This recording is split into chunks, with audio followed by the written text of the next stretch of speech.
महाराष्ट्र विधिमंडळाचं हिवाळी अधिवेशन म्हणजे केवळ चर्चा नव्हे तर जनतेच्या प्रश्नांसाठी सत्ता केंद्रावर दबाव निर्माण करण्याचं प्रभावी व्यासपीठ असतं. याच व्यासपीठाचा प्रभावी वापर करत कुडाळ मालवण विधानसभा मतदारसंघाचे शिवसेना आमदार निलेश राणे यांनी या अधिवेशनात तडाखेबंद आणि ठाम भूमिका मांडत आपली वेगळी छाप उमटवली. नमस्कार, मी साईनाथ गावकर आपणा सर्वांचं साईच्या चावडीवर स्वागत करतो. खरं तर आमदार निलेश राणे हे प्रत्येक अधिवेशनात मतदारसंघाच्या प्रश्नांबाबत सातत्यानं आग्रही राहिले.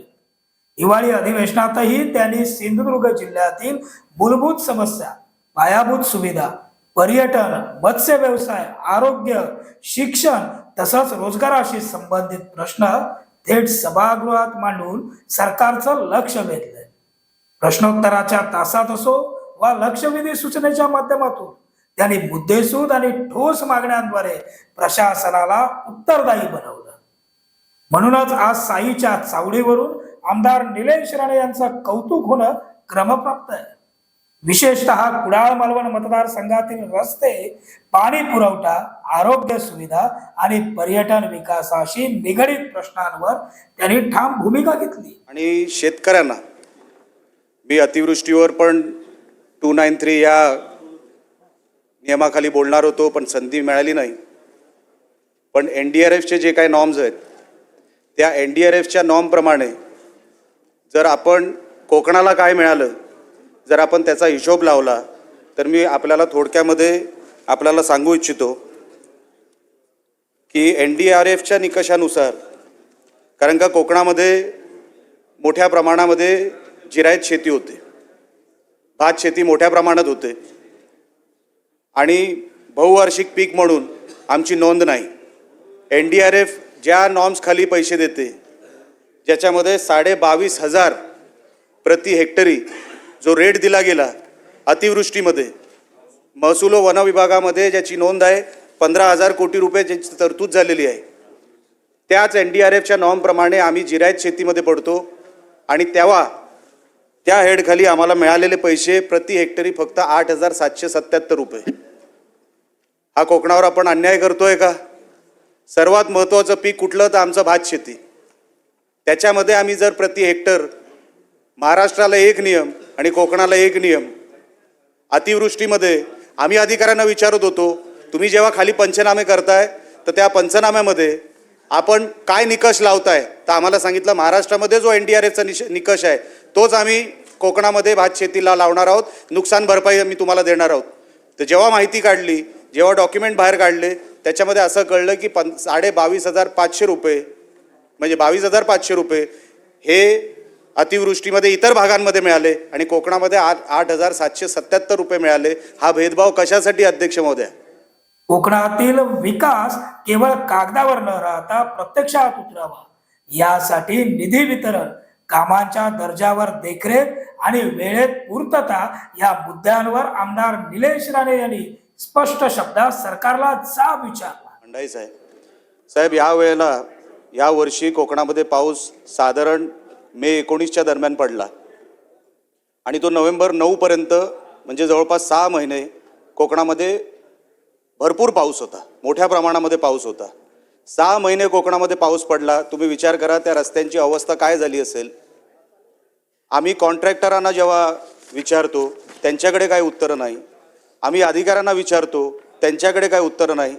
6 महिने पाऊस पडला त्यामुळे काय झालंय, अधिकारी आणि कॉन्ट्रॅक्टर ढगांकडे बोट दाखवतोय. कदाचित अजून पाऊस पडेल या अपेक्षेवर ते लोक आहेत. मागची बिलं काढली गेली नाही सार्वजनिक बांधकाम विभागातून, म्हणून अजूनपर्यंत नवीन कॉन्ट्रॅक्ट घ्यावा की न घ्यावा कॉन्ट्रॅक्टरांना पडलेला हा प्रश्न आहे. आणि जर मागचीच बिलं भरली गेली नाही, दुरुस्तीला पैसे येऊन सुद्धा आपल्या सरकारने दुरुस्तीला पैसे दिले, पाऊस जास्त पडला, तो खर्च पडला नाही, कॉन्ट्रॅक्टरला कारण मिळालं, अधिकाऱ्यांना कारण मिळालं, अशा परिस्थितीमध्ये दुरुस्तीचे पैसे येऊन सुद्धा तिकडे रस्ता झालेला नाही, दुरुस्ती झालेली नाही. महामार्गाचा पण तोच विषय. MDRचे रस्ते साहेब, MDRचे रस्ते असे कधीच खराब झाले नाहीत तेवढे ह्या पावसाळ्यात खराब झाले. दरवर्षी आपल्याला जर रस्ता बनवावा लागेल तर तो रस्ता टिकणार कसा? काही कॉन्ट्रॅक्टरांना आपल्याला ब्लॅकलिस्ट करावं लागेल, काही अधिकाऱ्यांना आपल्याला बंदोबस्त करावा लागेल, नाहीतर दरवर्षी जर दुरुस्तीचा पैसा येऊन फक्त तोच तो रस्ता आपण करणार असणार तर त्या रस्त्याला काय त्याच्यामध्ये क्वालिटी राहते आणि आपण लोकांना काय सांगणार आहोत. माझ्या मतदारसंघामध्ये साहेब सरासरी 4000 मिलीमीटर हा पाऊस पडतो. आम्ही ते रस्ते कसे टिकवायचे? मोठ्या प्रमाणामध्ये टुरिस्ट तिकडे येतो, मोठ्या प्रमाणामध्ये वाळू वाहतूक तिथे होते, डंपर वाहतूक तिथे होते. अशा परिस्थितीमध्ये जर आपण रस्त्याची क्वालिटी, जिथे पाऊस 4 इंच पडत नाही त्या ठिकाणी आपण तेच निकष जर कोकणाच्या रस्त्यांना आपण लावणार असू तर ते रस्ते टिकणार नाही. दरवर्षी सरकार पैसे देऊन सुद्धा आपल्याला ते रस्ते जर टिकवता आलं नाही तर ती चूक आपली आहे असं मला वाटतं. ते कॉन्ट्रॅक्टर, ते अधिकारी जागच्या जागी त्यांचं बंदोबस्त व्हावं आणि शासनाने ते लवकरात लवकर करावं. आणि इव्हन महामार्गाला जो काही विषय झालेला आहे, कॉन्क्रीटचा रस्ताही आहे आणि डांबरी रस्ताही आहे. जिथे डांबरी रस्ता झालेला आहे तिथे डांबरी रस्ता खराब झालेला आहे. खड्डे एवढ्या मोठ्या प्रमाणात आहेत, ॲक्सिडेंट वाढलेत. बॉक्सवेलची कामं नाही आहेत, कॉन्ट्रॅक्टर अडतोय, त्याला पैसे मिळत नाहीये, त्याला पैसे द्यायचा प्रयत्न करत नाही. मी कुठल्याही कॉन्ट्रॅक्टरची बाजू घेणार नाही, घ्यायची मला गरज नाही, पण त्यांचा बंदोबस्त तरी करा, अधिकाऱ्यांचा तरी करा आणि आमचे रस्ते कोकणातले नीट करा आणि आमचे निकष जे कोकणाचे आहेत ते एकदा कायमचे बदलून टाका. तुम्ही मराठवाड्याचे निकष कोकणाला लावू नका, विदर्भाचे निकष कोकणाला लावू नका, ते टिकणार नाहीत. ते रस्ते सरासरी 4000 मिलीमीटर जिथे पाऊस पडतो, तुम्ही निकष अख्ख्या महाराष्ट्राचा आणि कोकणाचा हा एक लावू नका. ही माझी औचित्याच्या मुद्द्याद्वारे आपल्यासमोर विनंती आहे. अध्यक्ष महोदय, आपण संधी दिली त्याबद्दल आभारी आहे. महाराष्ट्र विधिमंडळाच्या हिवाळी अधिवेशनात कुडाळ मालवण विधानसभा मतदारसंघाचे शिवसेना आमदार निलेश राणे यांनी आपल्या मतदारसंघाच्या विविध प्रश्नांवर आग्रही भूमिका घेतली. अधिवेशनाच्या प्रत्येक दिवशी ते सभागृहात सक्रिय राहून कोकणातील पाणी टंचाई, धरण प्रकल्प आणि विकास कामांबाबत ठोस मागण्या मांडताना दिसले. त्यांची ही तडाखेबंद आणि आक्रमक शैली विरोधकांना आणि सरकारलाही विचार करायला भाग पाडणारी ठरली. कुडाळ तालुक्यातील आंबरड सरमळे धरण गेल्या कित्येक वर्षांपासून रखडले. आमदार निलेश राणे यांनी हा मुद्दा सभागृहात उपस्थित करून सरकारकडून उत्तर मागितलं. या धरणामुळे स्थानिक शेतकरी आणि नागरिकांना मोठा फायदा होऊ शकतो, पण प्रशासकीय अडथळ्यांमुळे ते रखडले. राणे यांनी याबाबत आक्रमक भूमिका घेतली आणि तातडीनं कारवाईची मागणी केली.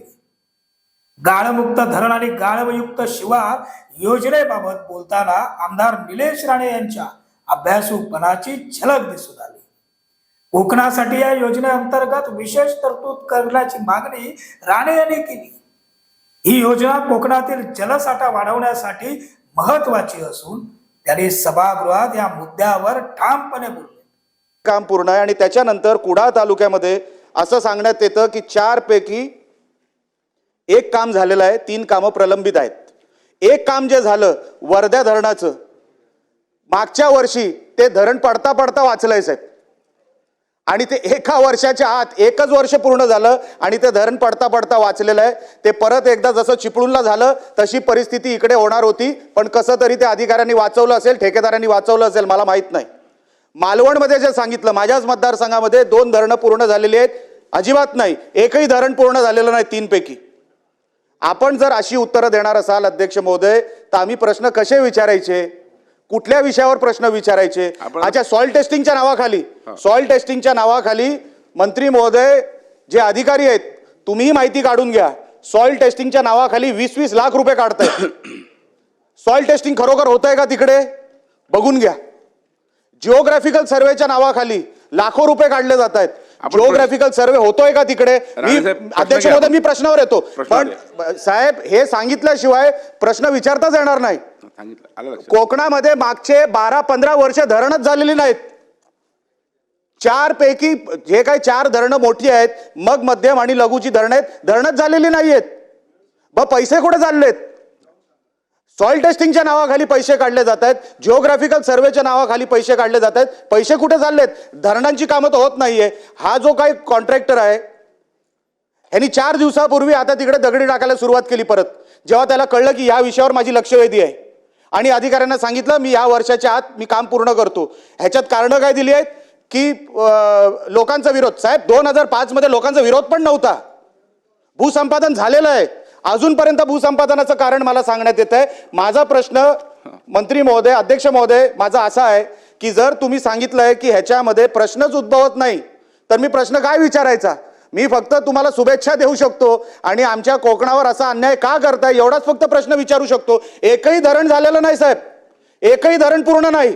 आम्ही 28 वर्ष थांबलोय, 28 ते 30 वर्ष एकही धरण पूर्ण नाही. बाजूला निकम साहेब आहेत, तेही त्यांनाही बोलायला संधी द्या, तेही सांगतील एकही धरण आमच्या कोकणामध्ये पूर्ण का होत नाही एवढं मंत्री महोदयाने आम्हाला उत्तर द्यावं. यामुळे शेती आणि पाणी पुरवठ्याच्या समस्या सुटू शकतात असा त्यांचा युक्तिवाद होता. अधिकृत वाळू व्यवसाय आज चोर ठरवलं जात आहे आणि दुसरीकडे जमीन तपासणीच्या नावाखाली 20-20 लाखाची बिलं उकळली जात आहेत. हा पर्दाफाश कोकणच्या बाबूगिरीला सोमणार आहे. आमदार निलेश राणे यांची अधिवेशनातील शैली आक्रमक जरी असली तरी ती विषयाशी निगडीत, अभ्यासपूर्ण आणि जनहित केंद्रीय असल्याचं दिसून आलं. वाळू व्यावसायिकांच्या मागे लागतो. आम्ही सातत्याने कलेक्टरांना सांगतोय, जे कोण नवीन कलेक्टर येतात, एकतर कोकणामध्ये दरवर्षी नवीन कलेक्टर आहे, दर 6 महिन्याला नवीन तहसीलदार आहे, मला काही कळत नाही. आणि जो नवीन तहसीलदार येतो त्याला कुठून तरी काय खबर येते मला माहित नाही, तो जातो तो वाळू व्यावसायिकांच्याच मागे लागतो. आम्ही त्यांना सांगतोय, अरे बाबा त्यांची काहीतरी टेंडर काढा, त्यांना रीतसर करा, त्यांना ऑथराईज करा, काहीतरी नियम कायदा करा. पण ते करू शकत नाही, कारण का मीटर दुसरीकडे सुरू आहे आणि वाळूवाल्यांकडून जर पैसे घेतले नाही तर मग तिकडे दुसरा कुठला इन्कम आपण सोर्स उभा करायचा, हा प्रश्न कदाचित नवीन तहसीलदारांना पडत असल्यामुळे अनेक गोष्टी अनेक वेळेला फक्त रेड मारले जाते, फक्त रेड मारला जातो. त्याच्या पलीकडे काही होत नाही. वाळू व्यावसायिक तुम्ही सभागृहामध्ये जाहीर करून टाका, तो वाळू व्यावसायिक चोर आहे म्हणून जाहीर करून टाका ना. वाळू व्यावसायिक मग हा शब्द प्रयोग आपण का करतो? या तर तुम्ही त्याला चोर घोषित करा, नाहीतर नियम करा, कायदा करा आणि त्याला टेंडर काढायला द्या. टेंडर निघत नाही. मी आमदार झाल्यापासून मी जे काही 3 कलेक्टर माझ्या इकडे येऊन गेले, आता 3रे आले, त्या 3ही कलेक्टरांना मी सांगतोय, अहो साहेब टेंडर काढा, ह्यांना मोकळं करा, ह्यांना जे काय तुम्ही नियम कायदे लावा, जे काय तुम्ही दिवसाच्या फेऱ्या तुम्ही नियम जे काय तुमच्या नियंत्रणात बसतं ते सगळे नियम लावा, पण त्यांना काहीतरी सांगा तरी, त्यांना नियम तरी बनवून द्या. अजूनपर्यंत ते झालेलं नाही. रॉयल्टीचा विषय केव्हा येतो? जेव्हा तुम्ही नियमामध्ये बसता तेव्हा. इकडे जो नवीन तहसीलदार येतो तो प्रायव्हेट गाडी घेऊन त्याच्या मागे लागतो, गाड्या पकडतोय तहसीलदार. आता काय सांगावं? त्यामुळेच अनेक मुद्द्यांवर संबंधित मंत्र्यांना तात्काळ उत्तर शोधावं लागलं. ही बाब त्यांच्या कामकाजातील गांभीर्य आणि लोकप्रतिनिधी म्हणून असलेल्या जबाबदारीची साक्ष देते. एकूणच हिवाळी अधिवेशनात आमदार निलेश राणे यांनी केवळ उपस्थिती नोंदवली नाही, तर कुडाळ मालवण मतदारसंघाचा आवाज प्रभावीपणे सभागृहात पोहोचवलाय. जनतेचे प्रश्न विधानसभेच्या केंद्रस्थानी ठेवण्याची त्यांची भूमिका मतदारसंघातील नागरिकांमध्ये विश्वास निर्माण करणारी ठरली.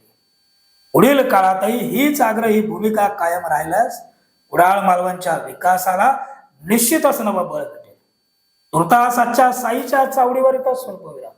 पुन्हा भेटू नवीन भागात. धन्यवाद.